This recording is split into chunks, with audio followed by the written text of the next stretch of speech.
Hi everyone! The first 25 bars of the theme from Schindler's List consists of a 5-bar introduction followed by 20 bars divided into two 10-bar sections. These sections consist of a 10-bar melody played by the solo violin, which is essentially subdivided into 2-bar phrases, and through the second 10 bars is repeated an octave higher. Harmonically, the work begins with an A minor chord suggesting that key before modulating in bar 5 to D minor, where except for some brief tonicizations of F major, it remains until bar 25.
The introduction's first 4 bars consist of an A minor triad, which concludes with a picardy third in the 5th bar to also sound as the dominant of D minor.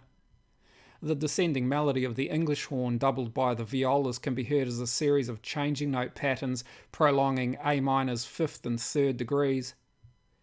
The notes of the changing note patterns are also reflected in the harp's accompaniment, which includes here a D note and here D and F notes sounding as appoggiaturas to A minor's 5th and 3rd degrees, which also interact with the B and D notes of this bar's changing note pattern. The melody's B passing note is also included in the harp, where it's doubled by D. The D may also be heard as the preparation of the viola suspension, which otherwise enters unprepared in bar 4. Over the suspension, the harp again includes a D as part of these ascending A minor fragments, and this B note moves as an appoggiatura to A. The viola's D note then resolves in bar 5 as a 4-3 suspension to the 3rd of A major harmony, with the solo violin's melody beginning on the final quarter note beat of the bar. The solo violin's melody is almost entirely composed of harmony notes, with only occasional non-harmony notes included, such as here, where over tonic D minor harmony, this B flat moves as an upper neighbour note to A, and here, where over F major's supertonic 7th chord, Williams includes a C appoggiatura. As here, in many bars, the voice leading of the solo violin's melody is shadowed by the first violins, however this is not maintained consistently. Here, for example, after shadowing the solo violin's A notes, the first violins move to F, sounding the 7th degree of the underlying G minor 7th chord, the supertonic 7th of F major, the key to which the work is moved. The A to F descent in the first violins create consecutive fifths with the lower notes of the divisi second violin's contour. Given when this work was composed, however, their inclusion is not problematic. Beginning here in bar 8, a solo viola provides a counter-melody, the contour of which includes a decorated 4-3 suspension over F major's dominant. Here Williams again includes a B flat in the solo violin's contour, which sounds as an appoggiatura moving to F major's 3rd degree. This B flat may also suggest a continuation of the dominant 7th degree, which in the second violins resolves through G to A, coinciding also with the dominant's 3rd degree and the violas being tied over F major harmony. In bar 10, the work returns to the key of D minor, with Williams here including in the second violins and violas reference to the changing note pattern's melodic contour. Here, however, it's the 1st and 3rd notes, which are non-harmony notes, moving here as a 4-3 suspension over D minor's dominant, and here as the 9th of D minor harmony. The changing note pattern is also referenced here in the English horn's counter melody, where it decorates D minor's 5th degree. The first 10-bar section then concludes in bar 15 on D minor's dominant, over which Williams again uses a 4-3 suspension, delaying A major's 3rd degree. Through the second 10-bar section, aside from being raised an octave and lacking the final A note, the solo violin's melody remains the same. The harmony also on these bars, except for some slight changes, is similar to the first 10-bar section. Here, for example, Williams uses a second inversion tonic F major triad, and here he uses D minor's supertonic half diminished 7th chord. This section's accompaniment also essentially follows the previous 10 bars, although as with the harmony, Williams occasionally makes slight changes, such as here where previously the first violins shadowed the solo violin's B-flat upper neighbour note. Here the second violins include a B-flat appoggiatura. Here also the notes of this suspension, where previously they were used in a single part, are here shared across several. The preparation and suspended note, for example, are sounded in the violas, but the suspension and resolution are then shared by the second violins and English horn. The orchestral texture of the second section is also generally denser and busier than the first, especially leading up to this section's final cadence. Here, for example, both first and second violins are divisi, as are the cellos.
I hope you found this useful. Thanks for watching. See you next time.